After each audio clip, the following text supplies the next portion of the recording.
Hey, this is a mixed media watercolor video.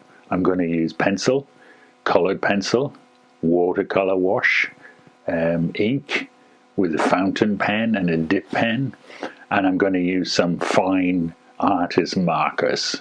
I'll go through them all as I go on, and I'll explain what I'm doing. It's speeded up because I don't want to waste your time.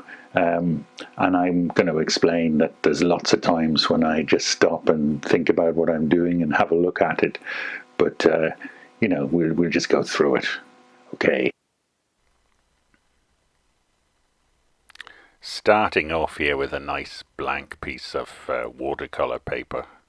It's fairly heavy paper. It's not glued and it's not taped in, so we will have to deal with that later. A little bit of warping.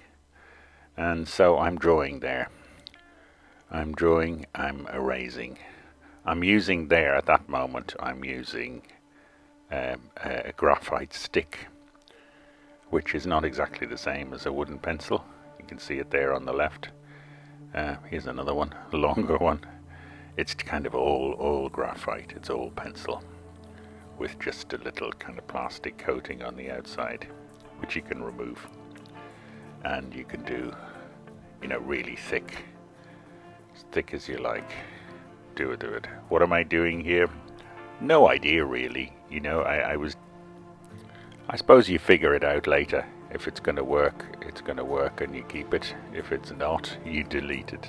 It's easy. What I'm looking for is a satisfying shape. Something that pleases me in that moment. It kind of looks like, I don't know what it looks like. At that point, it looks like almost like some kind of burner with a flame in it. At least it makes a change from boats, which seem to be a default thing that I often draw. Imaginary boats.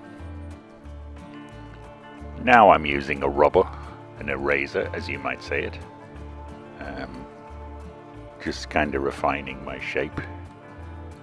Make those little legs shorter and make the ends shorter. It's great. It's very forgiving pencil. Especially on the right paper, you can always correct. You can always change. A soft pencil is easier to rub out than a hard pencil. Soft pencils, that is the B numbers that go up to, 7 or 8, from B to B and up. Hard pencils are H numbers, and they're very precise, very good for design and architecture and great things like that. But not so easy to rub out. The most important thing about drawing is just to experiment, to try things. I don't think I can draw, but I keep trying. Here I am wetting the paper prior to applying watercolor wash.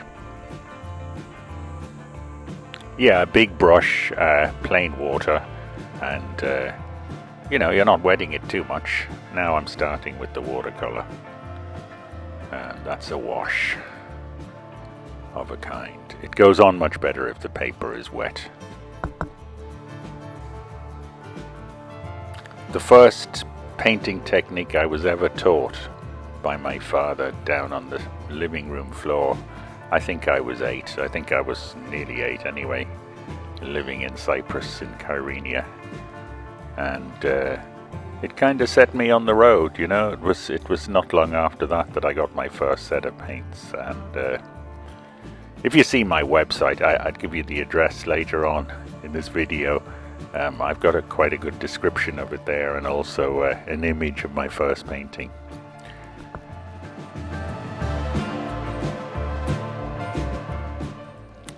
It's an easy technique. It's quite forgiving. You can play around and change things. That's the great thing. Even in watercolor, it's sometimes said that watercolor is more difficult than oils because it's harder to change. You are, of course, working from the light surface, you know, up to the dark. You put on the dark colours later, or in theory anyway. It doesn't always work. I think it's, you know, if you're going to do something precise on top of it, you want to make sure that the paper has dried after your washes, because otherwise the paint will spread there. But you see those dabs on top, how easily I was doing that and how much it spread out. It's very suggestive.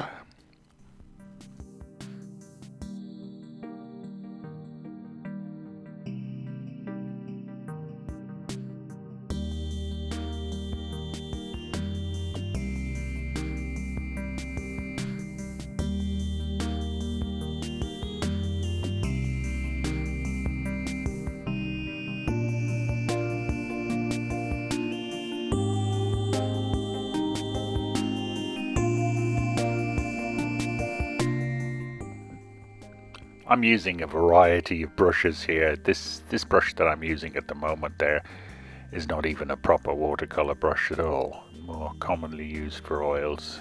It's the only big brush that I had here, so it works fine. It's a little bit coarse, and possibly better if I had used the newer one that I have that might be a bit smoother, but it works fine. There are several Chinese brushes that I use, again for loose work like this, for abstract work, absolutely fine. There's another flat, you know, nylon or sable brush that I'm using. Yeah, there it is. It's a bit thinner. Again, if you want the paint to spread evenly, do make sure to wet the paper first. You just see there I'm dabbing with a bit of kitchen roll. In another place I'm dabbing with a bit of towel, maybe damp, maybe not damp.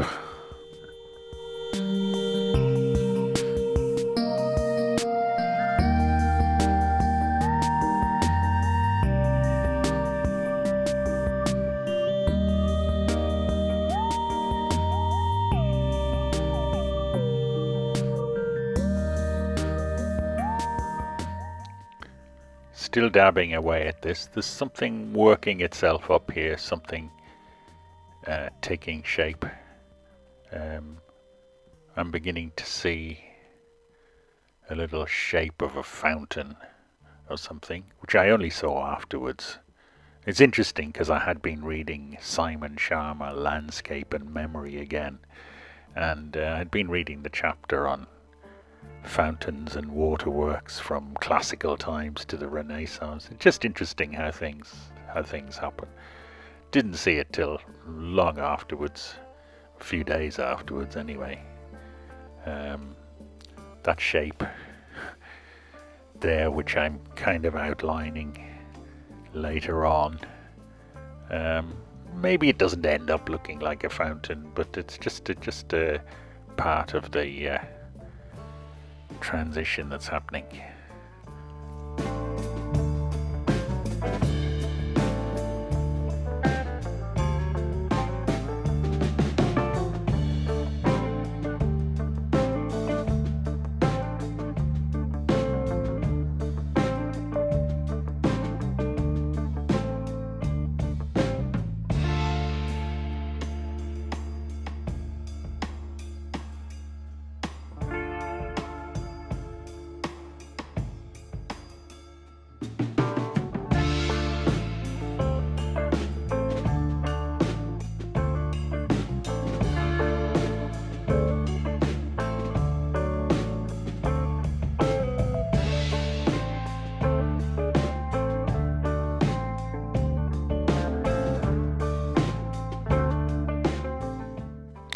So as you apply, you know, more wet paint and water to the paper, as you can see there, it does begin to buckle a bit, but as long as your paper is heavy enough, it's nothing to worry about, because it straightens itself out afterwards.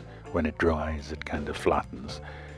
I'm just looking, this paper is 300 grams per square meter is the weight of the paper. 140 pounds, whatever that is, but it's quite nice heavy paper. Not the heaviest you can get, but it's good for this job.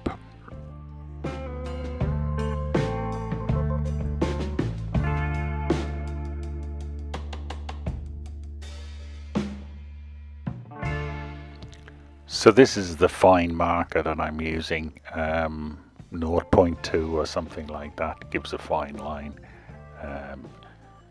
Quite precise what's needed here, a little bit of symmetry and accuracy. So I change around to do the other half and try and get it right. It goes a bit off there at the end, and I have to bring out the other end of the base or whatever it is to come out to meet it. Just about get away with it there.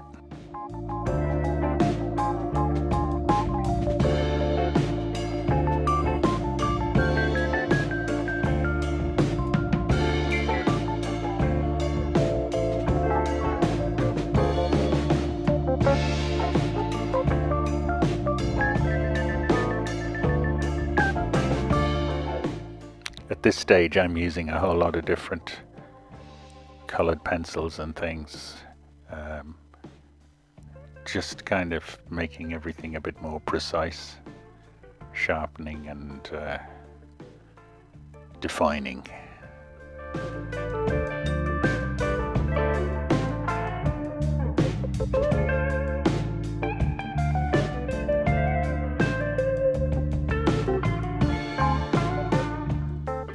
Bit of splatter going on here, gets shaken on, wet paint gets shaken on from the brush, and then I go over it with the ink pen to kind of let the ink spot spread into where the wet paint is, and I come along with a very fine dip pen.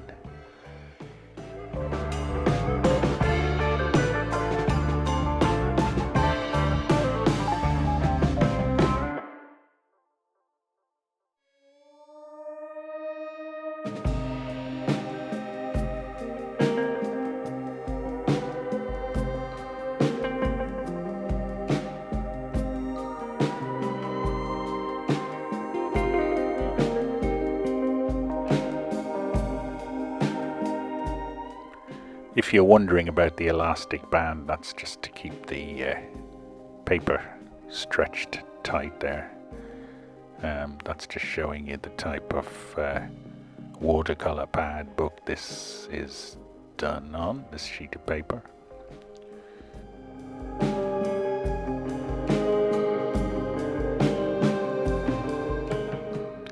Another tip there, what I just did, I was erasing or rubbing on dry paper. It's very important that the paper is dry, and you can brighten and take out some of the watercolor with an eraser.